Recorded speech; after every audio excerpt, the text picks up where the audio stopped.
Welcome back to Weird Stuff in a Can. Today on Weird Stuff in a Can, cold jammy beer.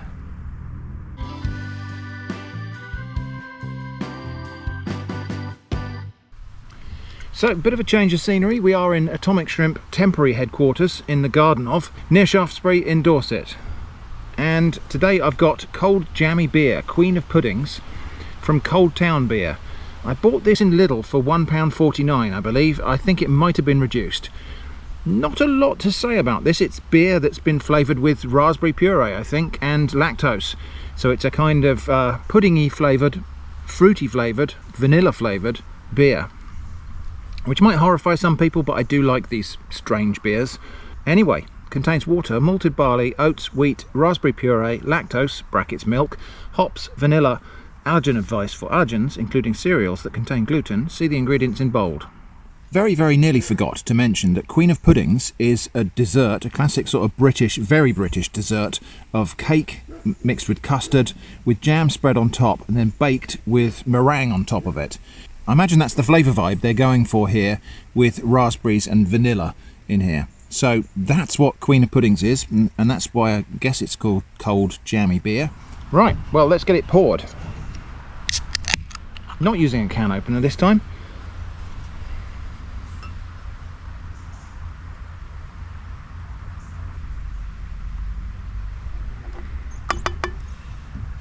Well, I think we've got to stop for a thumbnail, so back in a moment.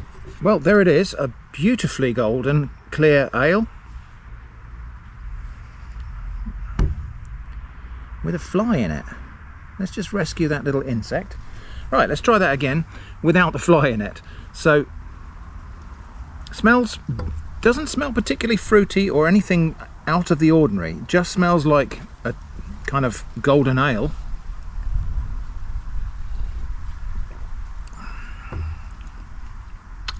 It's a very pleasant, slightly sweetish ale with a little bitterness on the back end.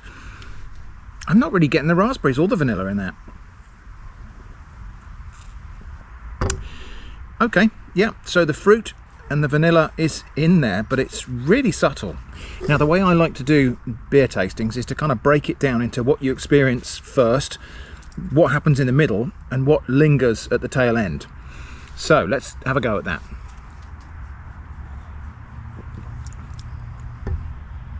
So, initial hit of bitterness, malty sort of beery golden ale flavours in the middle, and that raspberry and vanilla aroma is very much on the tail end and develops as the beer flavours kind of fade away. That's actually really nice, and I'm a little bit surprised at how not ordinary it is, but how not extremely jammy nonsense it is. Often these flavoured beers tend to be a little bit on the kind of extreme side, and you taste them and they taste like kind of raspberry flavoured sweets or something. This is actually really subtle. So quite a hit of hoppy bitterness at the start, golden malts in the middle, not a sour ale. This is actually quite sweet at the same time as being bitter. And then on the tail end, that vanilla, that dairy milkiness from the lactose, and the raspberry aroma just comes up and lingers quite a long time. Really interesting, and yeah, I quite enjoyed that. I'm glad I bought 2 cans actually. I should probably take one home with me back to regular Atomic Shrimp HQ and enjoy that at a later date. So there we go, cold jammy beer, Queen of Puddings from Cold Town Beer. Weird Stuff in a Can on Atomic Shrimp. I found that quite enjoyable, and it's a lot more subtle than I expected it to be. So I hope that was interesting. Thanks for watching, and I hope to see you again soon.